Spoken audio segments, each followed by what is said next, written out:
Hey y'all, I want to show you the workflow for working from Max to ZBrush to Substance real quick. I'm not going to go over every tool that we're going to use in here. I'm just going to show you what the gist of it is. What this is the low poly version. Let's go back real quick and look at the medium poly version that looks like the clown. Here, I'll turn this on.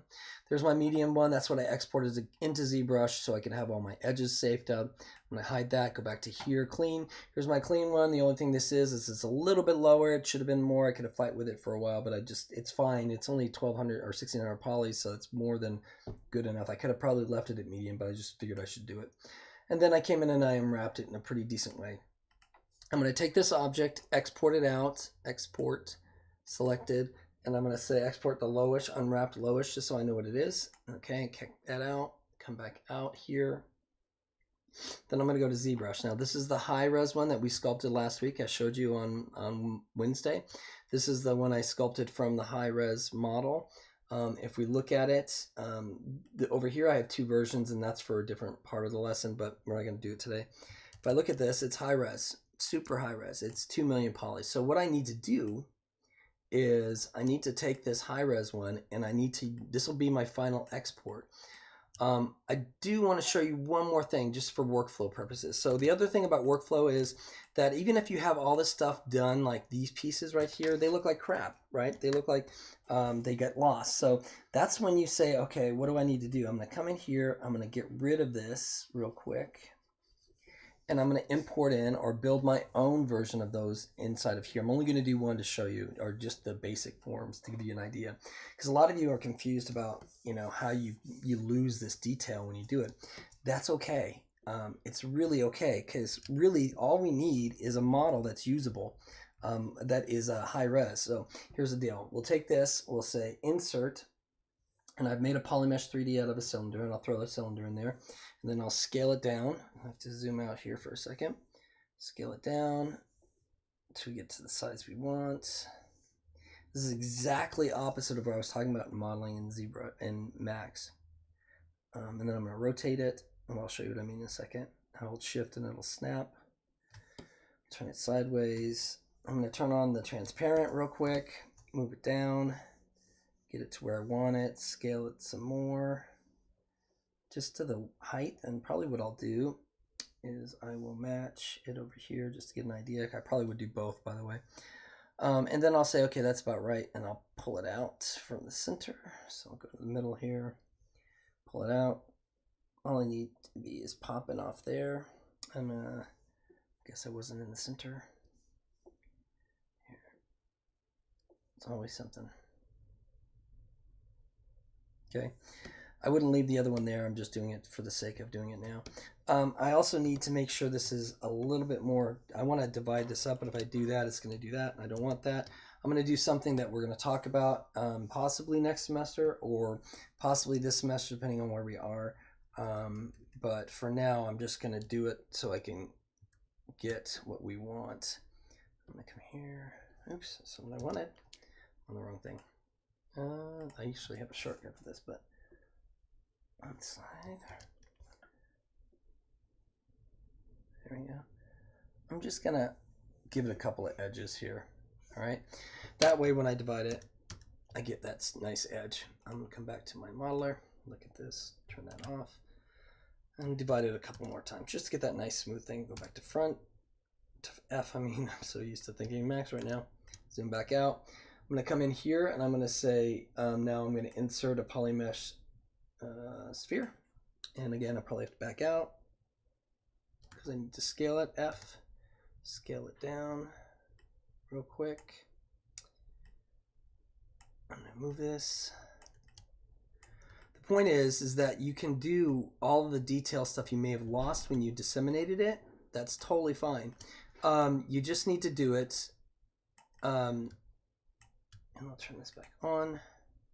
We can see it.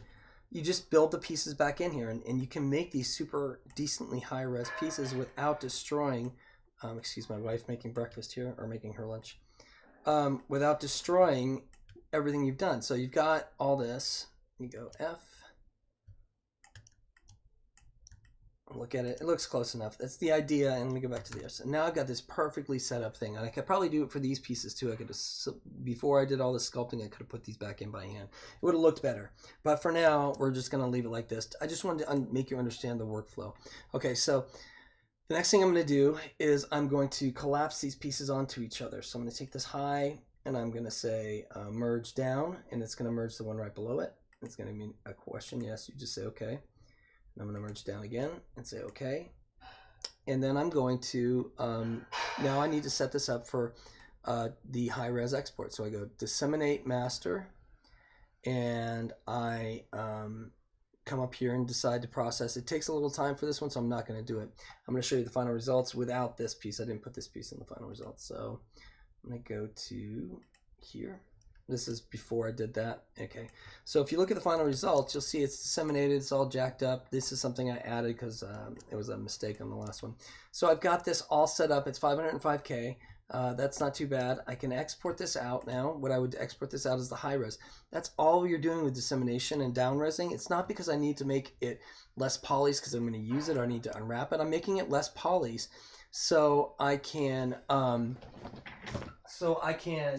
make it. Shut the door here. Sorry.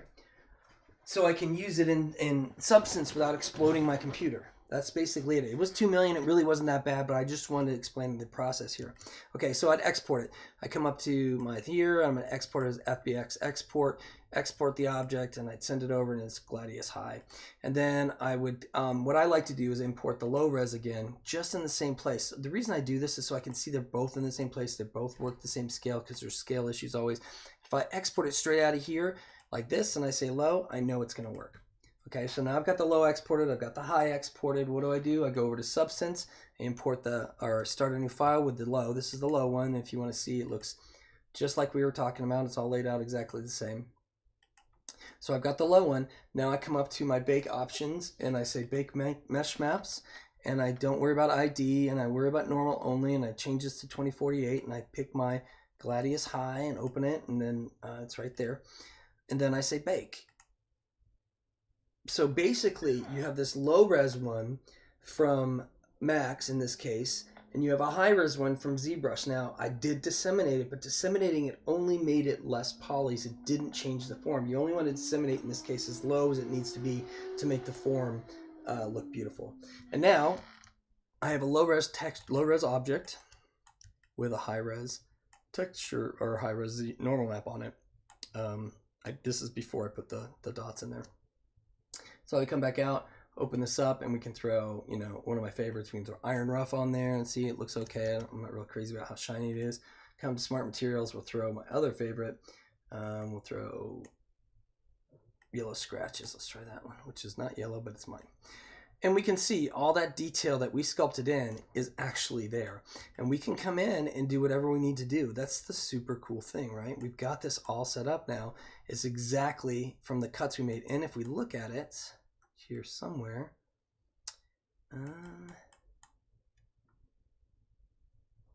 how high did I bake that map actually? Okay, so, oh, there they are. There's some scratches. I knew I had scratches in here, so I actually cut in some scratches. They're just not showing up too good because I just wanted to do it for testing. There's some there. There's some on there. This piece right here is not the best piece, and there's that stupid seam that I might want to readdress with the polys. But anyway, that's it. So straight from Max, import it in, sculpt it up, export it back out for the high res. I import the low res in too, just to make sure they match when I export them. Then I bring them both inside of here, and we have, voila, a beautifully high res looking sword with the super low or much lower res version underneath it. All right, I'll talk to you guys later.